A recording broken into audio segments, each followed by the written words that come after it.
What's good, guys? Fantasy Joe back here with my wide receiver rankings. These are my top 12 wide receivers for 2022.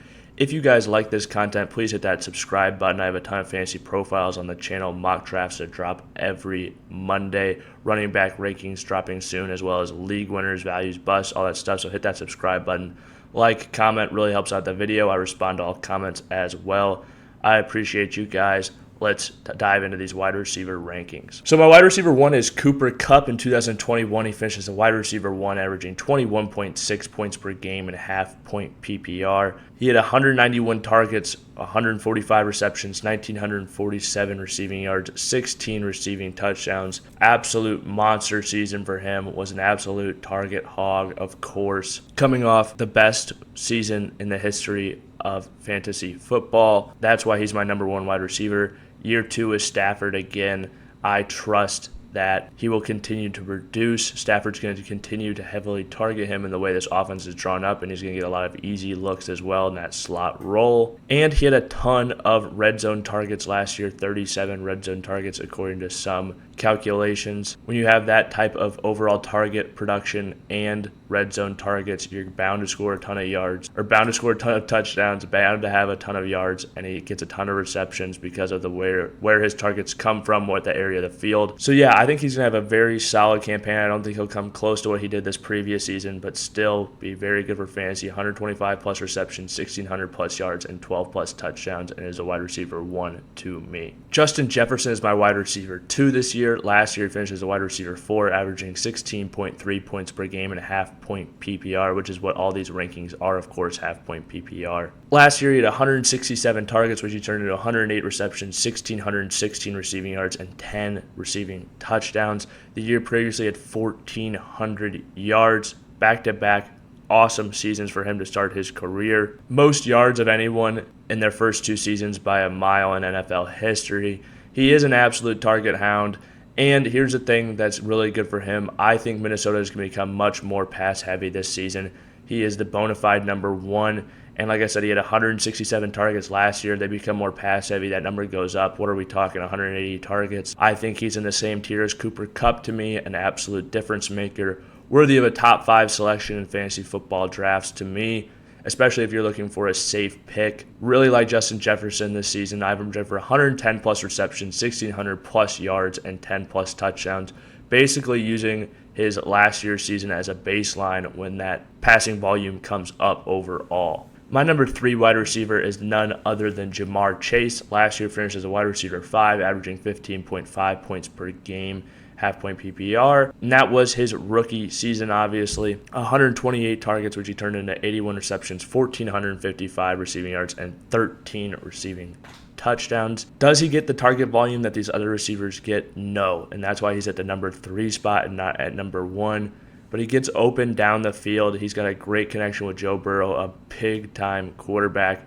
And here's the thing for them. I think his targets could go up in this upcoming season because I think the Bengals' pass volume could increase as well. They made a bunch of improvements to their offensive line, which I think can change the amount of passing they do in neutral game scripts.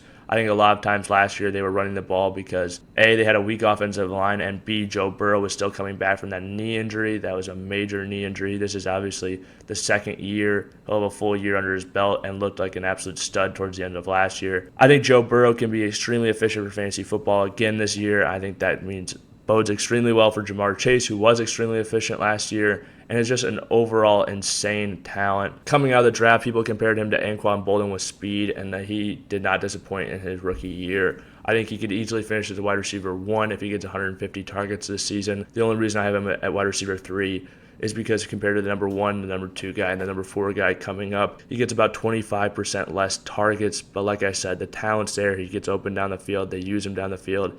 I believe he had 9 drops last year too, so he catches half of those. That's more receptions to add on that come from the exact same amount of targets he received last season. I have him projected for 90 plus receptions, 1,550 plus yards, and 12 plus touchdowns, and think he could smash all of these if we see the Bengals come out in a pass-happy attack in 2022. My number 4 pick is Stefon Diggs. In 2021, he finished as a wide receiver 7, averaging 13.8 points per game and a half-point PPR. Last year, he had 164 targets, 103 receptions, 1,225 receiving yards, and 10 receiving touchdowns.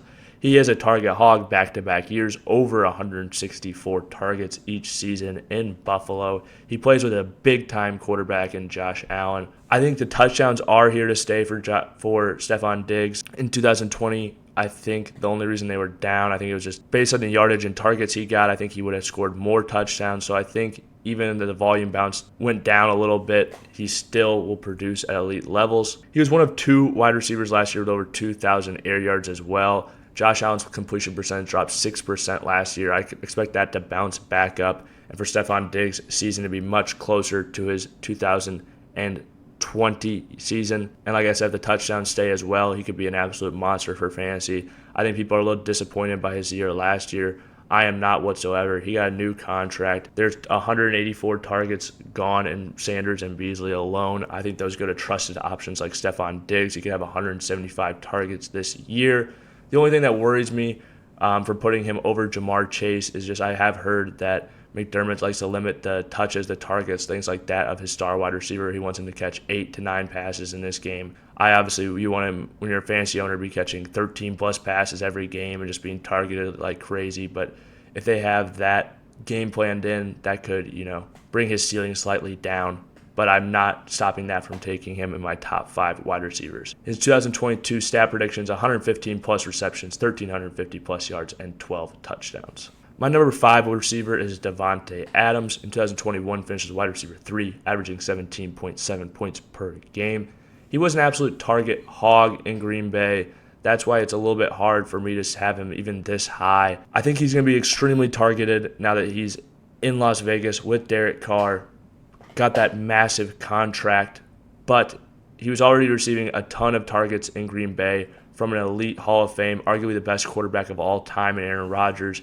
He had great touchdown upside, great overall targets, like I was saying. I see his efficiency coming down this season, which worries me a little bit. It doesn't really worry me because he is the best receiver in football coming into this season. And yeah, he did get a downgrade at quarterback. The efficiency will come down, but he is still a big-time talent and will get enough volume to be very good for fantasy football. I just think we have to temper our expectations. He is no longer that Green Bay Davante Adams, that number 1 wide receiver, number 2 overall wide receiver finishes. Now I see him much more likely to finish in that 4 to 7 range this season, somewhere in there.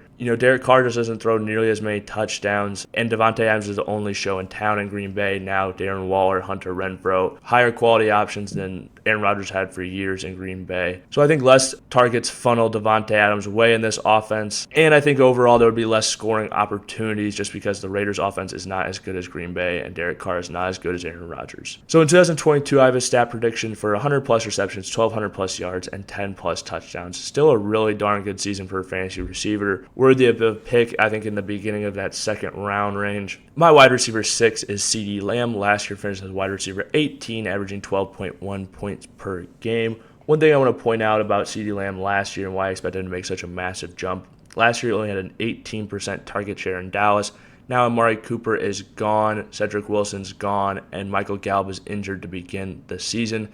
They had the number 1 offense in terms of yards as well in 2021, so a lot of yards to go around. And I see CeeDee Lamb being the bona fide number 1 wide receiver, receiving a massive target share this year. I think 24% is even a conservative estimate, and that would be 6% higher than he received last year, a 33% increase overall. Last season, he had 120 targets for 79 receptions, 1,102 yards, and 6 touchdowns. You see a 30% increase to that numbers. He could have a massive season, and if you look at games where he did receive targets, he produced in basically every single one of them for fantasy. He is dynamic with the ball in his hands after the catch, and he's going to get a lot more opportunities this season, like I said. He also has added 10 pounds this offseason, shows he's serious about his work. He was kind of a thin wide receiver before. Anytime you see a wide receiver put on weight, obviously if it's Kelvin Benjamin putting on weight, you're a little bit more worried about it. But I'd say 9 out of 10 times for a receiver, it is a good thing, especially when they're about to be a bona fide 1 in their offense. Gives me a higher probability to think that they're going to play more games and be able to break more tackles, quite honestly. His 2022 stat prediction I projected for 90-plus receptions, 1,250-plus yards, and 8-plus touchdowns. I think that touchdown number, especially if he's targeted around the red zone, could easily be 10, 12, especially with his yards after the catch numbers, being able to take a few to the house by himself with the overall volume he's going to receive. But yeah, I think he is. You can book him for 8+ touchdowns if we get the volume that I think he gets, which I do think he will because of the options around him. My wide receiver 7 is Mike Evans. In 2021, he finished as wide receiver 8, averaging 14.1 points per game. He had 114 targets, which he turned into 74 receptions, 1,035 yards, and 14 receiving touchdowns. The thing about what you get when you draft Mike Evans and why I like drafting him so much is he's at 1,000 yards every season of his career, and he has extreme touchdown upside. When you can get both that combination of safety and the touchdowns, it's just a great pick for fantasy football and one that I really like to make, especially with all the other trusted options that have been there, have kind of left or been injured. Now, they just signed Julio Jones, which I just had to adjust my ranking for Mike Evans a little bit, remove some yards for him, remove some touchdowns. I still think he's got great touchdown upside just because the way Brady uses him around the red zone.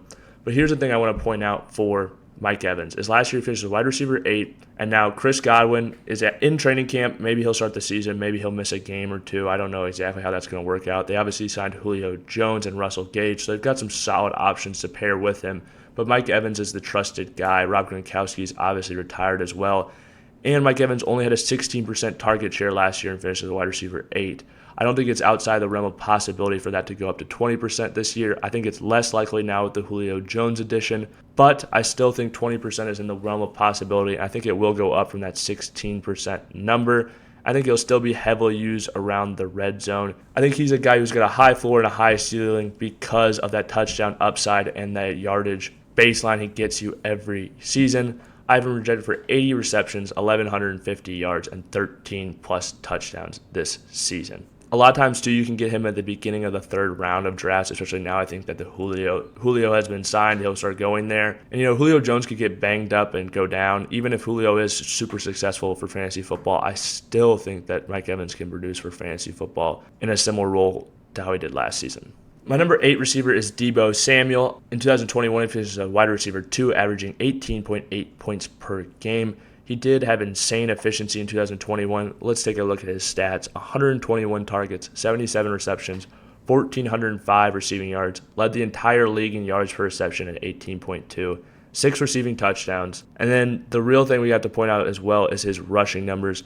59 carries, 365 rushing yards, and 8 rushing touchdowns. He finished as the wide receiver with the most production above expectation. Now that means he's extremely talented, but it also means it's probably not likely to repeat. I do like betting on talent. I do believe Deebo Samuel is very talented. I think once he gets his contract done, he could easily move ahead of Mike Evans for me. He's a dynamic athlete. That's the only way you can average 18.2 yards per reception. But what if that number comes down to 16 this year? What if Trey Lance doesn't get him the ball as many times? I think very easily cause drops in efficiency. And he said that he doesn't want to be utilized in the same way as a running back. So even if you cut his numbers in half from rushing, 30% of his production for fantasy football came from rushing last year.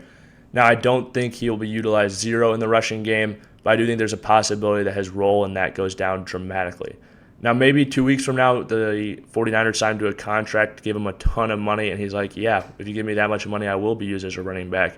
The future will tell, but I don't think that those rushing touchdowns bounce back, which is what so much of his production came from last year. I still think Deebo is a dynamic talent and a guy who will be used in the game plan quite frequently. Still a bona fide wide receiver 1 to me. Just you got to make a lot of options with these guys. I'm not completely fading Deebo by any means because of the talent, but he does carry a slightly higher injury risk than a lot of these other receivers. If you just look at his history, a lot of games missed due to injury, high school, college, the NFL, all levels. And yeah, the transition to Trey Lance, I think, will probably, not help his efficiency. I do think he could get more design, jet sweeps, things like that. But again, with what he said about not wanting to be utilized as a running back, I don't know how heavily he'll be utilized in that role. And those question marks give me question marks about taking Deebo Samuel in fantasy football. With all that said, I still think he's a worthy second-round pick. I'm projected for 70-plus receptions, 1,200-plus yards, and 9-plus touchdowns.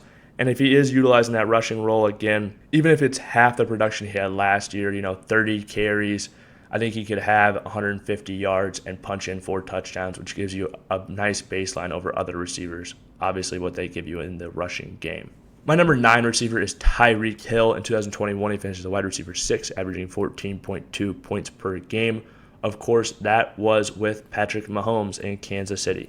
He had 159 targets last year, which turned to 111 receptions, a career high, 1,239 yards, and 9 receiving touchdowns. Much more of a possession type of receiver last year, at least 11.2 yards per reception, down from previous years, 14.7, 14.8, 17, 15.8. It's a career low average depth of target last year and yards after a catch.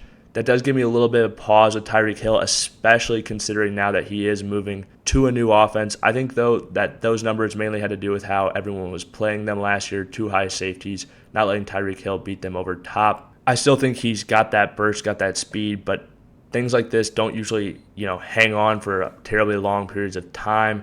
I think he probably has 1 to 2 years left of that burst tops. And yes, he's got a downgraded QB now in Tua Tagovailoa. Not going to be used as heavily down the field, but I do think he'll be heavily targeted in this offense. They gave him a ton of money. 4 years, $120 million, $72.2 million guaranteed. Gave up draft picks for him as well. That means he's going to get the ball. He's going to get design touches. Mike McDaniel was the offensive coordinator last year for the San Francisco 49ers with Deebo Samuel. I think they try to do some of those design touches, jet sweeps, things like that with Tyreek Hill, get him screens, get the ball in his hands, let him be a weapon, make it easy on Tua, let him develop by getting the ball to dynamic playmakers like Tyreek Hill and Jalen Waddle. But I think he'll receive less high-value downfield targets that he got in previous seasons. And just like similar to Davante Adams, he's just going from a worse situation, going from basically an amazing caliber of quarterback to a unknown in this league, basically unproven guy, and now he has tons of wide receiver talent, but that doesn't necessarily mean his wide receiver will produce massive ways for fantasy football. Now I think Tyreek Hill can do it, like I said, because if he gets those design touches, he could take one play and get you 40 yards and save his day.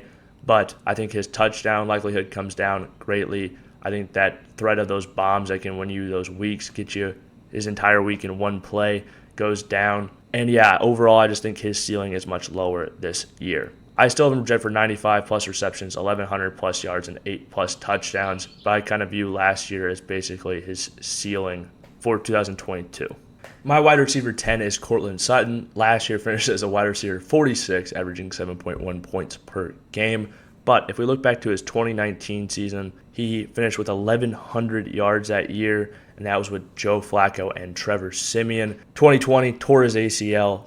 Last year was a year, obviously the first year coming back from that ACL injury, playing with Drew Lock, Teddy Bridgewater, just wasn't anywhere close to the same type of production. Still at 776 yards, though, and 98 targets.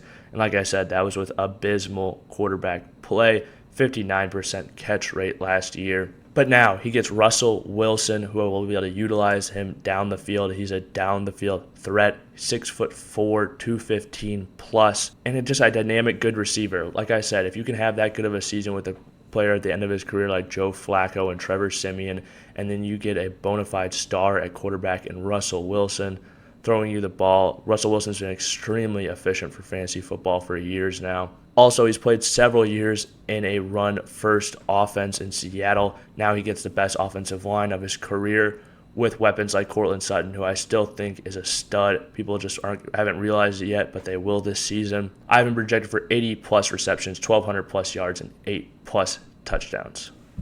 My wide receiver 11 is Mike Williams. In 2021, finished as wide receiver 10, averaging 13 points per game. He got a new contract this year, 3 years, $60 million, $40 million guarantee. Last year, he had 129 targets, which he turned into 76 receptions, 1,146 yards, and 9 receiving touchdowns. Previously in his career, he'd had a 1,000-yard season. He'd had 10 touchdowns in a season, separate seasons, and then last year he put it all together and had a monster season for fantasy football. Plays with a big-time quarterback in Justin Herbert, is a big play down-the-field wide receiver, and Justin Herbert can push the ball down the field and hit those deep balls with immense accuracy.